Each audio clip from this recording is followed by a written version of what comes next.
नमस्ते, आपण पाहत आहात सातारा 24 तास न्यूज, सामान्य जनतेचा आवाज। संत बापू दास नगर येथे युवकाचा भारतीय जनता पार्टीमध्ये पक्षप्रवेश व नगरसेवक पदासाठी उभे असलेले माजी नगरसेवक अशोकराव जाधव व सौ स्वाती राजेंद्र भोसले यांचा नागरी सत्कार। म्हणजे ही कोण झालं? शमशेरदादा कोण झालं? आता त्यांचा दत्तकचा सगळा शिक्का पुसणार आहे।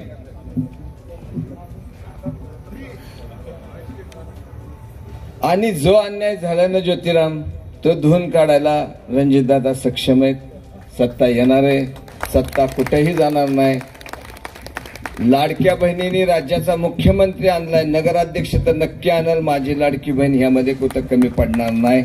मी एवढीच विनंती केली, बांधलेल्या राखीची शपथ आहे, तिची लाज राखा। या ठिकाणी अशोक जाधव उमेदवार नसून मीच उमेदवार आहे, ज्योतिरामच उमेदवार आहे किंवा दीपकच उमेदवार आहे असं समजून प्रत्येकाने या ठिकाणी मदत केली पाहिजे। आणि दादांनी म्हटलं पाहिजे, मल्टनची 2000 मतं असताना एवढं लीड आणि 800 मतात एवढं लीड, एवढी भूमिका आपल्याला घ्यावी लागणार आहे। ही भूमिका घ्या ही विनंती करणार आहे। आणि सगळ्यात महत्त्वाचं, कुठलीही योजना द्यायला अशोकराव असतील नगरसेवक म्हणून, तरी देखील मी तुमच्या बरोबर असणारच, प्रत्येक योजना तुमच्यापर्यंत पोहोचवणारच। आता तुम्हाला भांडी पोहोचल्यात, तुम्हाला आता पेट्या पोहोचणार आहेत। तुम्ही भरलेले फॉर्म जे आहेत शिष्यवृत्तीचे, ते सुद्धा मंजूर होऊन घेणारच, त्यात कुठेही तीळ मात्र शंका ठेवायचं कारण नाही। फक्त तुमची साथ सोडून देऊ नका आणि आम्हाला उघड्यावर आणू नका, एवढीच विनंती या निमित्ताने करणार आहे। आणि या ठिकाणी थांबतो।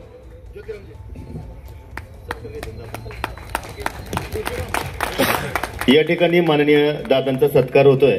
माननीय श्री रणजितसिंह नाईक निंबाळकर यांचा सत्कार दीपक शिंदे आणि राऊत सर यांच्या हस्ते होतोय। दादा तसं सत्कार स्वीकारत नाहीत। यानंतर बाळदादा भोसलेंना विनंती की आपण व्यासपीठावर यावं।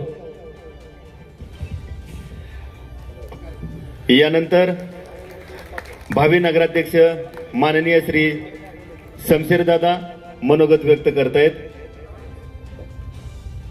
मी दादांना विनंती करतो, कृपया त्यांनी या ठिकाणी थोडक्यात मनोगत व्यक्त करावं। धन्यवाद। हॅलो, मला बोलायची सवय नाही, पण स्टेजवर उपस्थित सर्व सन्माननीय आणि इथं उपस्थित माझ्या भगिनी, माझ्या माता आणि माझा मित्र परिवार आणि माझे बंधू, मी एवढंच सांगतो की गेले 10 वर्ष मी विरोधी पक्ष नेते म्हणून काम केलेलं आहे। आणि या परिसरामध्ये पिण्याची पाईपलाईन खराब झाली तर बापू, ज्योतिराम, ही पाईपलाईन कुणी केली? भुयारी गटर योजनेचं काम चालू होतं, त्यामध्ये हाऊसेस पर्यंत याचा समाविष्ट कोणी करून घेतला? याचा विसर मला वाटतं ज्योतिराम तुला पडलेला आहे। दुसरा विषय असा आहे की मुळातच आपला भाग हा फलटण पासून थोडासा तुटलेला असल्यामुळे फलटण प्रशासनाचा, फलटण मधील सत्ताधाऱ्यांचा असा गोड गैरसमज होता की संत बापूदास नगर आणि हनुमान नगर हे फरांदवाडीत आहे, त्यामुळे तिथं विकास कसा करायचा? म्हणजे फक्त मताला संत बापूदास नगर पाहिजे, हनुमान नगर पाहिजे आणि विकासाला मात्र संत बापूदास नगर आणि हनुमान नगर नको आहे। हे दुटप्पी वागणूक आतापर्यंत या भागाला मिळाली। या संदर्भात मी असो, अनुप शाह असतील, अशोकराव जाधव असतील, आमचे सचिन आयवळे असतील, या सगळ्यांनी जीवापाड कष्ट करून या भागातल्या छोट्या छोट्या प्रश्नांसाठी आम्ही उभा राहिलेलो आहे। ट्यूब गेली, फोन आला तर आम्ही ट्यूब बसवून दिलेल्या आहेत, पण परिस्थिती अशी होती की आम्ही विरोधात होतो आणि विरोधात असल्यामुळे विरोधकांच्या अजेंड्यावर विरोधकांच्या प्रश्नाला स्थान नसतं. जर ही स्थान निर्माण करायचं असेल आणि तुमचा आवाज फलटण नगरपालिकेत तुमच्यासाठी भांडणारा आवाज पोचवायचा असेल तर तुम्ही भारतीय जनता पार्टीचे उमेदवार निवडून द्याल. त्यात मी आलो, आमचे अशोकराव जाधव आले, तसेच आमच्या वहिनी भोसलेताई हे आल्या. वास्तविक पाहता विकास आहे म्हणजे काय? तू हनुमाननगर या फलटण हद्दीमध्ये येऊन 15 वर्ष झाली. संत बापूदास हनुमान या फलटण शहरामध्ये समाविष्ट होऊन 15 वर्ष झाले. 15 वर्षामध्ये ह्या लोकांना हे हनुमाननगर आणि संत बापूदास नगर का दिसलं नाही? इथं नगरसेवक येऊन गेले, नगराध्यक्ष होऊन गेले, मंत्री होऊन गेले, सभापती होऊन गेले. इथं 2-2 आमदार फलटण तालुक्यातले होते. मग हा भाग का दिसला नाही? याचं कारणच असं आहे की यांना या भागाचं काय घेणं देणं नव्हतं.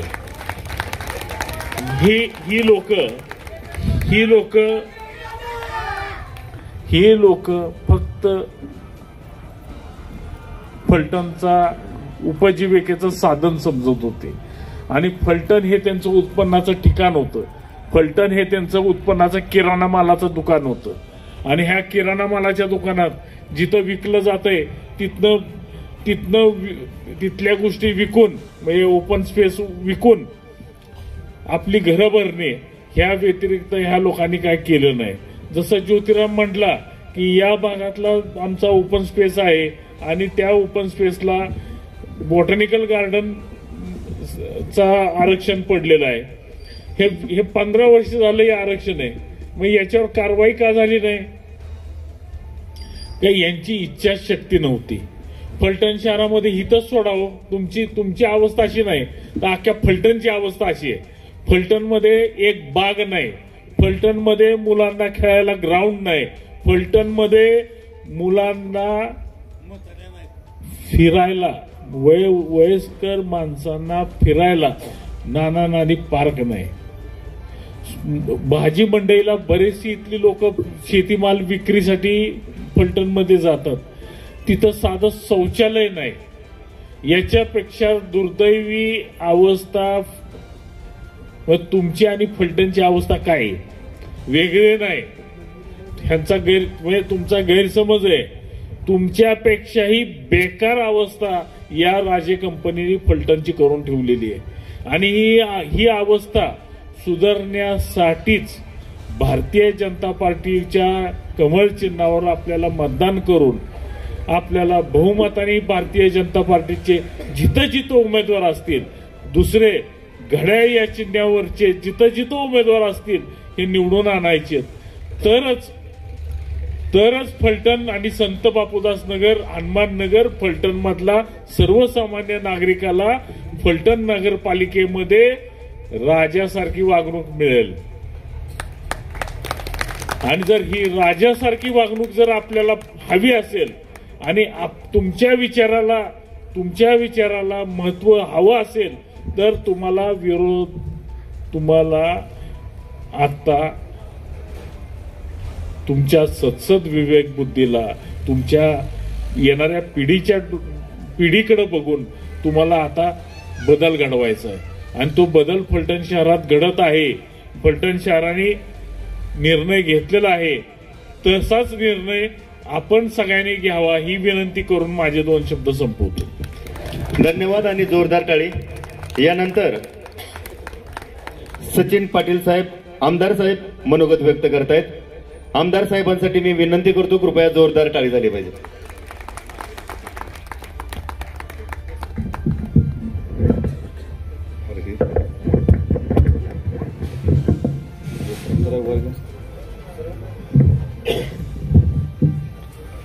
सर्व सन्माननीय व्यासपीठ, नाव आता कोणाचंच घेत नाही, दीपकराव आणि आमचे या आपल्या तालुक्याचे युवा नेतृत्व रणजित सिंह नाईक निंबाळकर, आणि या प्रभागाचे उमेदवार अशोकराव जाधव, आमच्या स्वातीताई भोसले हे उमेदवार आहेत,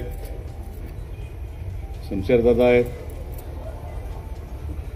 आणि पहिलं कौतुक तर दीपकरावचं करावं लागेल मला. दीपकरावनी चांगला निर्णय घेतला. दादांनी सांगितल्यानंतर दादांच्या विचाराला सहमती देऊन या विभागाचं नंदनवन करण्यासाठी, या विभागाला ज्या समस्यांनी ग्रासले त्या समस्या सोडवण्यासाठी दीपकरावनी जो निर्णय घेतला त्याबद्दल त्यांचं पहिल्यांदा मी अभिनंदन करतो. गेले 30 वर्ष ज्यांच्या हातामध्ये सत्ता होती, ज्यांनी 30 वर्ष या तालुक्याला, फलटण शहराला लुटण्याचं काम केलं, आता त्यांना घरी घालवण्याची तर वेळ आता आलेली आहे. आपण आपले सगळे उमेदवार सक्षम आणि चांगले आहेत. दादांचं नेतृत्व या फलटण तालुक्याला चांगलं लाभलेलं आहे. दादाने फलटण तालुक्यामध्ये आणि फलटण शहरामध्ये प्रचंड असं विकास काम केलेलं आहे. या फलटण शहरामध्ये, फलटण तालुक्यामध्ये शेतकऱ्यांच्या शेतीला पाणी मिळावं म्हणून धोम बलकवडी बारमाही केलं. नीरा देवधरचं पाणी आपलं बारमाही आणलं की गेले 23 वर्ष या भागाला पाणी नव्हतं आणि ते पाणी आणण्याचं काम दादांच्या माध्यमातून झालं. ते काम अशासाठी तुम्हाला आता आठवण करून देतोय की हा संत बापूदास नगर, हनुमान नगर हा जरी शहराला लागून भाग असला तरी तो सर्व शेतकरी या भागामध्ये राहतात आणि शेतीवरतीच त्यांचं रोजचं जीवनमान चालू असतं, प्रपंच करण्याचं काम चालू असतं. आणि हा सगळा विचार करून जे आपल्या हक्काचं पाणी होतं ते पाणी 23 वर्षापूर्वी आपण अडवून ठेवलं होतं, ते पाणी आपल्याला मिळत नव्हतं. ते पाणी बारामतीला जात होतं आणि त्यांना तो विरोध पत्करून आपल्या फलटण तालुक्यातल्या सर्व शेतकऱ्यांच्या शेतीला पाणी मिळावं म्हणून संघर्ष करून ते पाणी पहिलं आणण्याचं काम दादांच्या माध्यमातून झालं आणि आपला विकास आता त्या निमित्तानं सुरू होणार आहे. शेतकऱ्यांना उत्पन्न मिळालं, शेतकरी चांगला धान्य पिकवू शकला, फळबागा पिकवू शकला, पालेभाज्या चांगल्या. पाणी जर आपल्याला असेल तर कसलीच अडचण आपल्याला येत नाही. विकास कसा होतो तर विकासाचं नेतृत्वाने आपल्या विजन ठेवलं होतं. विकास एका दिवसात होत नाही, त्याच्यावरती 5 वर्ष काम केलं. 5 वर्षामध्ये तालुक्यामधल्या शेतकऱ्याला समृद्ध बनवण्याचं काम केलं. शेतीमध्ये पाणी असेल तर पाणी असल्यानंतर पिकं चांगल्या पद्धतीने येतील, माझ्या शेतकऱ्याला चांगले पैसे मिळतील. मिळणारे पैसे अजून जास्त कसे मिळाले पाहिजे त्यासाठी त्यांनी रेल्वेच फलटण शहरामध्ये आणली की ती रेल्वे फलटण जंक्शन होते, कन्याकुमारी पासून काश्मीर पर्यंत रेल्वे आपल्या फलटण मधून जाणार आहे. आणि मग रेल्वे कशासाठी आणली, विरोधक ओरडत होते. रेल्वेचं काय काम आहे? रेल्वेचं काम त्यांना कधीच कळणार नाही. त्यांना विकास कसा करायचा असतो तो कधीच कळणार नाही. विकास असा करायचा असतो, प्रत्येक विकासाला, प्रत्येक आपल्या शेतकऱ्याला आपलं उत्पन्न वाढवावं, व्यापाऱ्यांचं उत्पन्न कसं वाढवलं पाहिजे ह्याची जाण असणार आपलं नेतृत्व. आणि म्हणून त्या रेल्वे आल्यानंतर प्रत्येक आपल्या भारत देशातल्या प्रत्येक राज्यातला व्यापारी इथं येणार आहे. प्रत्येक राज्यातला व्यापारी इथं आला तर आपल्या प्रत्येक शेतीच्या मालाला चांगला दर मिळणार आहे. जिथं आज 100 रुपये एखाद्या फळाला रेट असेल तर तो 150 रुपये रेट मिळणार आहे. पालेभाज्या असेल, एखाद्या मेथीच्या पेंडीला किंवा एखाद्या कोथिंबिरीच्या पेंडीला जर इथं 10 रुपये भाव मिळत असेल तर परराज्यातला जर व्यापारी आला तो निश्चितपणानं 5 रुपये आपल्याला वाढवून देणार आणि तो 15 रुपये आपल्याला मिळणार आहे. म्हणजे जिथं 100 रुपयाचं उत्पन्न असणार आहे तिथं 150 रुपये मिळणार आहेत. जिथं 1 लाख रुपयाचं आपण उत्पन्न एकरी घेतो तिथं 1.5 लाख रुपये मिळणार आहे. जिथं 10 लाख रुपयाचं उत्पन्न शेतकरी घेतो तिथं 15 लाख रुपये मिळणार आहे. आणि मग ते वाढीव मिळणारे पैसे आपल्या शेतकऱ्यांच्या खिशात येणार आहे, त्यांचा चांगला प्रपंच चालणार आहे. आणि तो प्रपंच चालल्यानंतर या फलटण शहरामध्ये येणार आहे आणि शहरामध्ये आल्यानंतर शहराचा विकास होणार आहे. शहरामध्ये तो पैसा आला तर व्यापाऱ्यांच्या खिशात पैसा जाणार आहे. व्यापारी चांगल्या पद्धतीने व्यापार वाढवणार आहे. चांगले उद्योगधंदे आपल्याला मिळवण्यासाठी, आपल्याला माझ्या लाडक्या बहिणींना हाताला काम मिळण्यासाठी, माझ्या बेरोजगार तरुणांच्या हाताला काम मिळण्यासाठी आपण नायकबमवाडीमध्ये मोठी MIDC आणली. तिथं 15,000 महिलांच्या हाताला काम मिळणार आहे. एवढा मोठा प्रोजेक्ट आपल्याला मुख्यमंत्री साहेबांच्या माध्यमातून मिळालेला आहे. माझ्या बेरोजगार तरुणांच्या हाताला काम मिळणार आहे.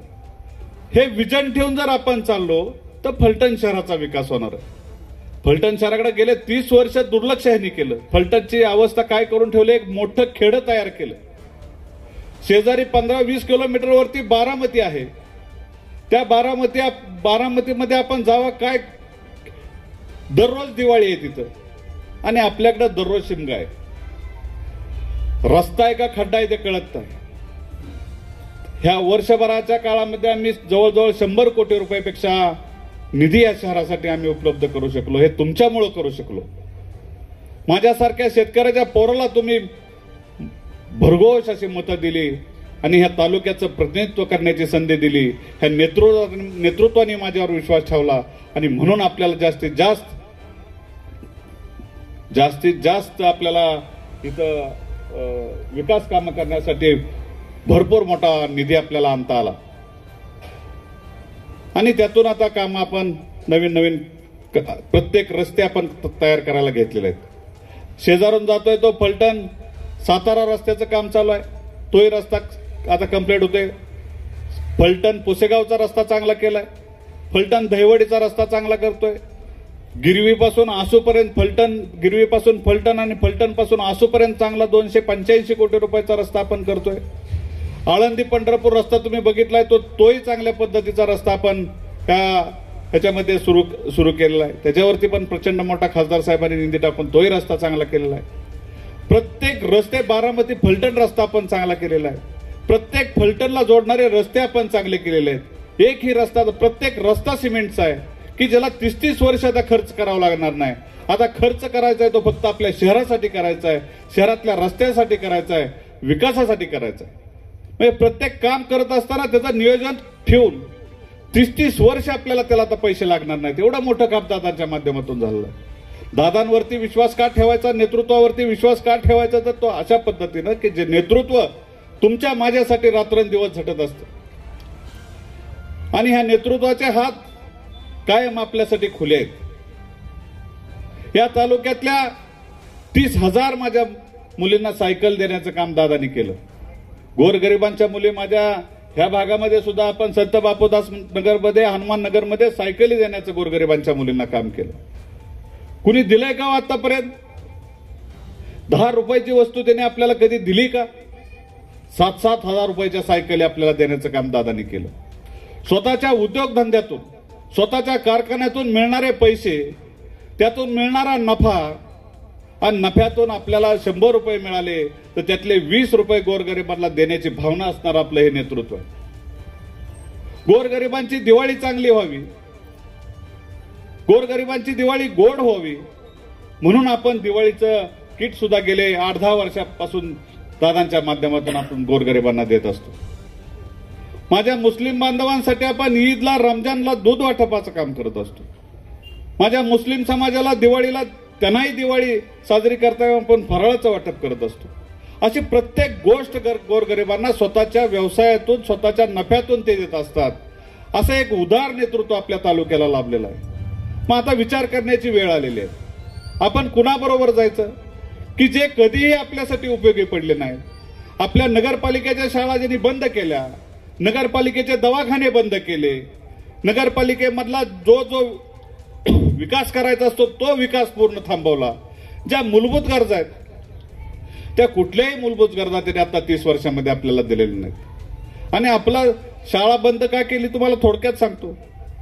गोरगरिबांना नगरपालिकेची जर शाळा असेल, तुमची जिल्हा परिषदची जर शाळा असेल तर मोफत शिक्षण माझ्या मुलींना मिळतं, मुलांना मिळतं. प्रत्येक बूट त्यांना दिला जातो. त्यांना वह्या, पुस्तकं, पेन, पेन्सिल, दप्तर हे सरकार मोफत देतं. बालवाडीपासून त्यांना आरोग्याची सेवा आपलं सरकार देतं.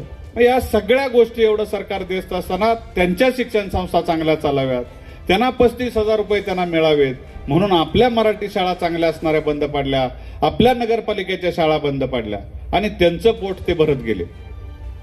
या शहरामध्ये 130 कोटी रुपयाचं अंडरग्राऊंड गटर केलं होतं. ते गटर सुद्धा कधी चालू केलं नाही, ते कायम बंद राहिलं. 130 कोटी रुपये तुम्ही आम्ही जो टॅक्स भरतो त्या टॅक्सच्या माध्यमातून ते पैसे आपल्या कष्टाचे पैसे नगरपालिकेला जातात, नगरपालिकेकडून आपला विकास होतो, असे पैसे सुद्धा त्यांनी खाण्याचं काम केलं. असं हा जो चाललेला कारभार आहे तो आपल्याला थांबवला पाहिजे आणि थांबवण्यासाठी आपण नगराध्यक्ष पदासाठी जे रात्रंदिवस आपल्यासाठी झटणारं नेतृत्व आहे असं शमशेरदादा यांना आपण जिल्ह्यामध्ये सगळ्यात जास्त मताने निवडून आणावं अशी मी इच्छा व्यक्त करतो. त्याचबरोबर अशोकराव जाधव आहेत, ते विक्रमी आपले 27चे 27 उमेदवार, एकही उमेदवार आपला पडणार नाही. 27च्या 27 उमेदवार येणार आहे. नगराध्यक्षाचं पद, नगराध्यक्ष जे आहेत शमशेरदादा तेही जिल्ह्यात विक्रमी मताने निवडून येण्यात अशी अपेक्षा आपल्याकडून व्यक्त करतो आणि थांबतो. जय हिंद, जय महाराष्ट्र. धन्यवाद आमदार साहेब. नंतर आपणा सर्वांच्याच उपस्थितीत, खासदार साहेबांच्या उपस्थितीत आणि आपणा सर्वांच्याच उपस्थितीत दादा या ठिकाणी प्रवेश होत आहे. मी सन्माननीय मान्यवरांना विनंती करतो कृपया त्यांनी या ठिकाणी उपस्थित राहायचंय. माननीय दीपकजी शिंदे साहेब यांना विनंती आहे कृपया त्यांनी व्यासपीठावरती उपस्थित राहायचंय. त्याचबरोबर या भागातील दमदार कार्यकर्ते प्रशांत दत्तात्रय भुजबळ, त्याचबरोबर शंकरजी मोरे आणि सौरभ दादा यादव यांचा या ठिकाणी पक्ष प्रवेश होतोय. भारतीय जनता पार्टीमध्ये या ठिकाणी पक्ष प्रवेश होतोय. मी सर्वांना विनंती करतो कृपया जोरदार टाळी वाजवून यांचं स्वागत करायचंय.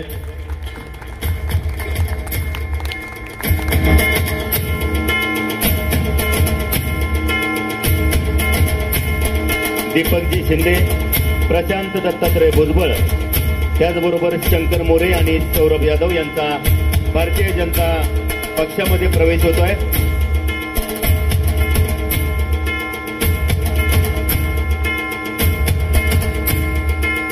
या सर्वांसाठी जोरदार टाळी. यानंतर व्यक्त होत आहेत पाणीदार खासदार सन्माननीय रणजित दादा. एकच वादा.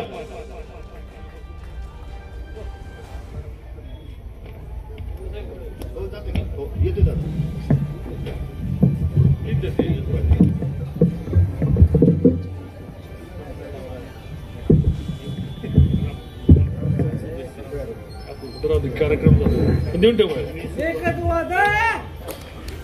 एकच वादा रणजित दादा.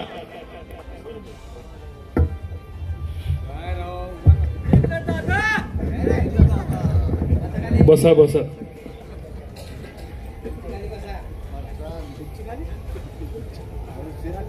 उपस्थित बंधू आणि भगिनींनो, एक तर थंडी थोडी जास्त पडलेली होती. मला याला थोडा उशीर झाला, त्याबद्दल माझ्या भगिनींची, माझ्या बंधूंची, सर्वांची मी माफी मागतो, दिलगिरी व्यक्त करतो.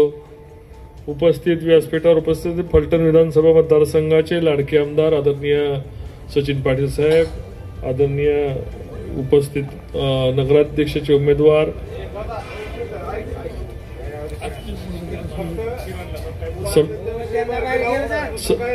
शमशेरदादा, वकील साहेब, विकास राऊत, बाळदादा, स्वातीताई, रियाज भाई, जयकुमार, या वॉर्डसाठी ज्यांनी आपले फॉर्म भरलेत ते दोन्ही लोकप्रिय उमेदवार श्री अशोकराव जाधव आणि स्वातीताई भोसले. उपस्थित ज्यांनी आज पक्ष प्रवेश केला ते माझे जुने सहकारी मित्र दीपक शिंदे, प्रशांत भुजबळ, ज्योतिराम गणवट, ज्यांनी आल्या प्रास्ताविक केलं. अनुभाई कुठे गेले?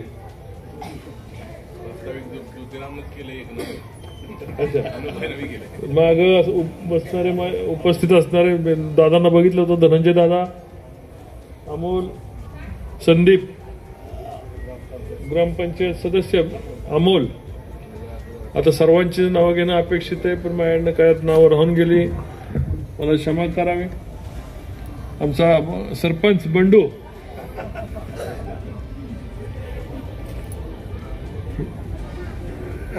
जसं शमशेरदादा म्हणाले त्या पद्धतीने नदीच्या पलीकडचा हा भाग, पण कधीही शहराचा दर्जा या भागाला प्राप्त झाला नाही. अनुप शाह, रियाजभाई हे दोघंही प्रामाणिकपणे या भागामध्ये प्रयत्न करतात. ज्योतिरामनी या भागामध्ये प्रयत्न करतात. आता दीपक शिंदे या जोडीला आलेले आहेत. रस्ते आपण मोठ्या प्रमाणावर नगरपालिका नसताना जयकुमार या भागामध्ये रस्ते केले, मोठ्या प्रमाणावर रस्ते केले. माझ्या वडीलधाऱ्या मावशी, ताई, आई या ठिकाणी आल्या असतील, त्यावेळेस ज्यावेळेस त्या नांदायला आल्या असतील, त्यानंतर त्यांच्या आता त्या आजी झाल्या असत्या, त्यापासून रामराजेंची सत्ता या भागावरती फलटणमध्ये आहे. कधीही या भागाकडे न फिरकणारे, स्वतः रामराजे कधी फिरकले नाहीत, त्यांच्या घरातलं कधी फिरकलेलं नाही. वाढते भाग लोक कष्ट करतात, त्यांच्या पद्धतीने लोक वाढते, शहर वाढते, कधी बघायला गेलं. शहराच्या समस्या काय आहेत, पाण्याच्या समस्या काय आहेत, प्यायच्या समस्या काय आहेत, सांडपाण्याची समस्या काय आहेत, गटारं काय आहेत, कधी डेंग्यू आला, कधी करोना आला. आपण करोनाच्या वेळेस सुद्धा या भागामध्ये जेवण रियाजबाई आपण चालू ठेवलं होतं. अडीअडचणीला आपण आपलं रुग्णालय स्वतः फुकट चालू केलं आणि लाईफलाईनची बिलं एवढी आली. लोकांना दागदागिने लाईफलाईनची बिलं भरण्याकरता गळ्यातली मणिमंगळसूत्र विकावं लागली, पण आपण त्या ठिकाणी लोकनेते हिंदुराव नाईक निंबाळकरांच्या नावावर फुकट रुग्णालय चालू केलं. फुकट लोकांची सेवा करत होतो. फलटण मधल्या 6,000 लोकांना रोज जेवण चालत होतं. 6,000 लोकांना. दिवाळी आली, त्यानंतर दिवाळीच्या निमित्ताने आपण किट चालू केले, बंदच केले नाहीत. परत दिवाळीचे किट आले का नाही ह्या भागामध्ये? आले ना. ईद असली, ईदचं दूध येतं का नाही भागामध्ये? इलेक्शन पुरतं येतं का कायम चालू येतंय? मुस्लिम बंधूंना सगळ्यांना दिवाळी घरची आमची येते का नाही? हे प्रेम कायम असावं लागतं. निवडणुकीपुरतं प्रेम असून उपयोग नाही. निवडणुकीपुरतं काही माणसं पुण्याहून आणली जातात. मध्ये गाणं आलतं ना गणपतीला, काय गाणं आलतं? माझ्या पप्पांनी गणपती आणला. आता तसा फलटण मधनं पळून गेलेला पप्पू, या पप्पूला माझ्या पप्पांनी पप्पूला आणलं अशी गाणं फलटण मध्ये चालू आहे. 20 वर्षापूर्वी हा नगरसेवक फलटण मधनं काढता पाय घेऊन पळून गेला होता. लोकांच्याशी देणं घेणं नाही, सुखदुःखाशी लेणं नाही, कुणाचं मयत झालंय त्याच्याकडे नाही, कुणाचं लग्न आहे त्याच्यात नाही, कोण अडचणीत त्याच्यात नाही, कोण दुःखात आहे, कोण दवाखान्यात आहे. काम करणारी माणसं सगळी या व्यासपीठावर बसलेली आहेत. एक आमचा कार्यकर्ता कुठं काय झाला काय कळलं नाही. म्हणजे काम करणारी माणसं या व्यासपीठावर तुम्हाला दिसतील.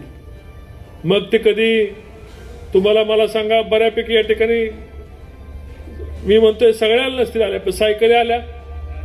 सायकली आपण पदरच्या खिरशेतनं दिल्या. मोठ्या प्रमाणात बांधकाम कामगारसाठी भांडी आली असतील. आली का भांडी? आली. ह्यातलं एक तरी काम कधी या ज्यांच्याकडे 35 वर्षाची सत्ता आहे त्यांनी केलं? फक्त माझं मागं यायचं, मी राजा आहे. ह्या बहादराला एवढं सुद्धा कळना की जो नगरपालिकेला उभं राहतो तो कधी असं म्हणत नाही मी राजा आहे, मी याव आहे, मी त्याव आहे. लोकांचं जनसेवक म्हणतो. पण हा बाबा निवडणुकीला फॉर्म भरतोय म्हणतोय मी फलटणचा राजा आहे. अरे प्रत्येक घरात पोरगा त्याचा राजा असतो. माझ्या घरातल्या पोरी माझ्या राजकन्या आहेत, तुमच्या घरातल्या पोरी तुमच्या राजकन्या आहेत, माझ्या घरातली पोरं माझे राजे आहेत. आता राजेशाही गुलामगिरी आणण्याची पद्धत परत ह्या बाबांनी चालू केली. एक तर ह्या पप्पूला नगरपालिका का महानगरपालिका कळली नाही. नगरपालिकेला फॉर्म भरलाय म्हणते फलटणची महानगरपालिका, म्हणून याला पप्पू म्हणायचं. ह्या पप्पू नगरपालिकेला निवडून आला. अनुप शाहनी त्याच्यावर तक्रार दाखल केली. नगरपालिकेत कधी फिरकलाच नाही. आता याची परिस्थिती अशी आहे की ह्यांनी स्वतःचे उमेदवार जे उभे केलेत ना 27, त्यांना जरी ओळखून दाखवलं तरी आपण म्हणाल ते हरू. 27 उमेदवार नावं सांगून त्यांनी सांगायची ही यांची नावं, यांचे उमेदवार, त्याला ओळखून दाखवायचं. वॉर्ड नंबर 7 मध्ये येऊन इथं सांगायचं 7चा भाग आहे का 8चा भाग आहे का 9चा भाग आहे, कुठला भाग आहे ह्या महाभागाला कळणारच नाही. कारण महाभाग कधी फलटणमध्ये थांबलाच नाही. गाडी काढायची, फलटणला निवडणुकीला 5 वर्षात यायचं, मतं मागायची आणि परत जायचं. थांबायचं, फलटणला मुक्काम करायचा, लोकांची कामं करायची, या महाभागाला कधी कळलं नाही. 24 तास नगरपालिकेमध्ये काम करणारी लोक या ठिकाणी तुम्हाला भेटतील. नगराध्यक्ष तुम्हाला वर्षातनं 5 वेळा तरी तुम्हाला इथं दिसतोय, उमेदवार आपला दिसतो का नाही. सामान्य कुणाच्यात कुठं कधी लवलेश शमशेरदाराच्या डोक्यात नसतो की मी यावं मी त्यावं, काय नाही. ते नगरसेवक असलं काय नसलं काय कायम सेवक आहे. त्यामुळं अशा कायमच्या सेवकाला आपल्याला समोरच्या पप्पूचं डिपॉझिट घालून निवडून आणायचं. काय करायचंय, मी आता शहरामधला अंदाज घेतलाय. 27 पैकी 26 ठिकाणी भारतीय जनता पार्टी आणि घड्याळाच्या चिन्हावर 70-75% लाट आहे. एकाच ठिकाणी फक्त 50-50% दाखवते. उद्या 2 दिवसात दुरुस्त करून ती पण मी 80% पुढे घेऊन जातो. म्हणजे 27-0 तर होणारच आहे. पण पप्पूला आम्ही पाडायची गरज नाही, पप्पूला पाडणार तुम्ही. 30 वर्ष यांच्या पप्पाला संधी दिली का नाही. मग पप्पा याचा काय करू शकला नाही तर पप्पू काय करणार आहे. त्यामुळे पप्पूचं डिपॉझिट जाणार आहे. मी आज सांगतो 3 तारखेला पप्पूचं डिपॉझिट जाऊन सर्वसामान्य माझ्या भगिनी, लाडक्या बहिणी माझ्या दिवाळी साजरी करताना दिसतात. आमदार साहेब विकासावर बोलले, आपण रेल्वे आणली, आपण रस्ते केले, आपण पाण्याचे प्रश्न सोडवले, प्रशासकीय भवन आणलं, फलटणला स्वतःचा नंबर आणला, आरटीओ ऑफिस आणलं, सेशन कोर्ट आणलं, या ठिकाणी पोलीस स्टेशनच्या इमारती बदलल्या, गिरवी फलटण रस्ता, आदरकी तुमचा समोरचा रस्ता सुद्धा आपणच चालू केलेला आहे, पुष्यगाव रस्ता सुद्धा आपणच करतोय, उपळवे रस्ता सुद्धा आपण करतोय, इकडं ढवळपाटी ते सीतामाईचा घाट आपणच करतोय. ह्यातलं एक तरी काम त्यांना करता आलं.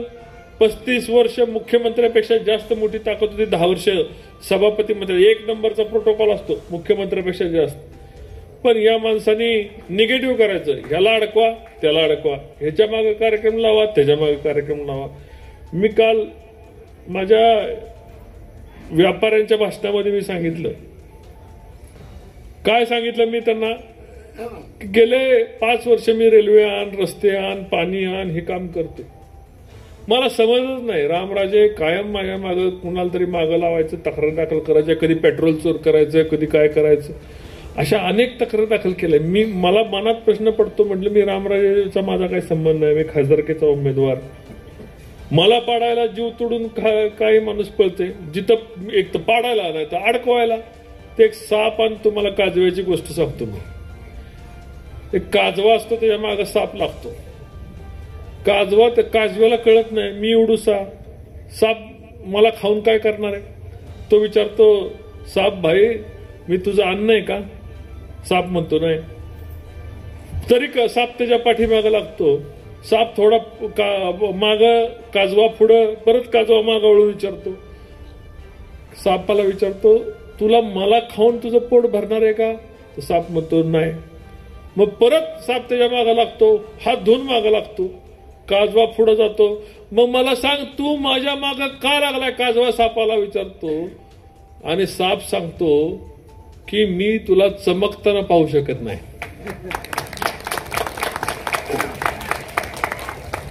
तसं झालंय. मी रामराजेचा प्रतिस्पर्धी नाही, मी रामराजेंचा कधी चांगल्या कामाला आडवा गेलो नाही.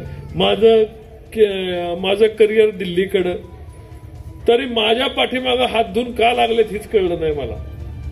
मी त्यांचं अन्न नाही, मी त्यांचा भक्ष्य नाही, तरी ह्याला दिसल तिथं अडकवायचं. लोक वेडीत का. जीव तोडून आपण फलटणसाठी काम करतोय, फलटणची बारामती करायची म्हणतोय, फलटणला सर्व सुविधा आणायची म्हणतोय, फलटणची डेव्हलपमेंट करायची म्हणतोय, ही तुमच्या शेजारून वाहणारी बाणगंगा नदी ही बारमाही वाहती करायची म्हणतोय, लोकांना त्यातलं पिण्यासाठी पाणी उचलायचं तर नीरा देवगडचं पाणी बाणगंगेला जोडायचं म्हणतोय. मी जीवपाड काम करतोय, याचं एवढंच काम. 35 वर्षातले 15 वर्ष तर माझ्याच वया घाली. ह्याला कुठं अडकवायचं, ह्याला बंद कुठं पाडायचं, ह्याला अडचणीत. त्यापेक्षा तो पप्पू जन्माला घातलाय, माझ्यापेक्षा 2 वर्षाने पप्पू मोठा आहे. पप्पूला कामाला लावला असता, तुमची बँक बुलढाणा पतसंस्थेला तुमची दिली, दूध संघाचा निलाव झाला, खरेदी विक्री संघ गायब झाला, कारखाना तिसऱ्यालाच चालवाय दिलं. इथं जर पप्पूला कामाला लावलं असतं आणि पप्पूला शिकवलं असतं, असत्यात थोडी पोरं सुरू असतात, त्याला पुढच्या बेंचवर घ्यायचा, बसवायचा, त्याला शिकवायचा. पण ही करणं सोडून माझ्याच पाठीमागं हात धुवून लागलं. इकडं जा, तिकडं जा, मोहिते पाटलाला भेट, ह्याला भेट, आणि नुकसान फलटणचं झालं ना मला पाडून. मी थांबलो का? तालुक्यातली लोक माझ्याबरोबर आली, फलटण शहर माझ्याबरोबर आलं. 76% मतदान मला मिळालं फलटणचं. किती? आणि आमदार साहेबाला 14%. आमदार निवडून दिला ना, लोकांनी तुमची खुर्ची खेचली. मी खेचली का? तालुक्यातल्या 1.25 लाख लोक माझ्याबरोबर आली आणि तुमची खुर्ची खेचून घेतली. राहिलाय तुमचा गर्व, तो 2 तारखेला फुटल्याशिवाय राहणार नाही. मी करायची गरज नाही. गर्वाचं घर फलटण तालुक्यातली गोर गरीब माझी माऊली बहीण, लाडकी बहीण, ज्यांना आज भारतीय जनता पार्टी आणि अजितदादाच्या यांच्याकडून दर महिन्याला अनुदान मिळते, ते यांचं गर्वाचं घर फोडल्याशिवाय राहणार नाही. एवढंच बोलतो आणि माझे 2 शब्द संपवतो. जय हिंद, जय महाराष्ट्र. धन्यवाद दादा. या सर्वांच्या उपस्थित दादांनी खूप महत्वाचं मार्गदर्शन केलं. दादा, अभिमान वाटतो की दादांचं म्हणणं आहे की आपल्याला बदला घ्यायचा नाही, आपल्याला बदलाव करायचा आहे. दादा, खरंच आम्हाला अभिमान वाटतो की आम्ही तुमचे कार्यकर्ते. यानंतर आजच्या या सुंदर अशा कार्यक्रमाचा आभार माननीय श्री रियाजभाई इनामदार मानतायत. आज प्रभाग क्रमांक 7चे आपले लाडके उमेदवार आशुदादा भोसले व आशुदादा जाधव भोसले वहिनी यांच्या प्रचारासाठी जे हनुमान नगर, संत बापूदास नगर आणि बारस गल्ली इथले सर्व बंधू भगिनी उपस्थित राहिल्याबद्दल मी सर्वांचा आभार मानतो आणि सर्वांनी भोजनाचा लाभ घ्यावा असे विनंती करतो आणि कार्यक्रम संपला असं जाहीर करतो. जय हिंद, जय महाराष्ट्र. या ठिकाणी विनंती आहे, सर्वांना स्नेह भोजनाची व्यवस्था केलेली. कृपया व्हेज जेवण स्टेजच्या उजव्या बाजूला आहे आणि नॉन व्हेज जेवणाची व्यवस्था स्टेजच्या डाव्या बाजूला आहे. सर्व नागरिकांना विनंती आहे.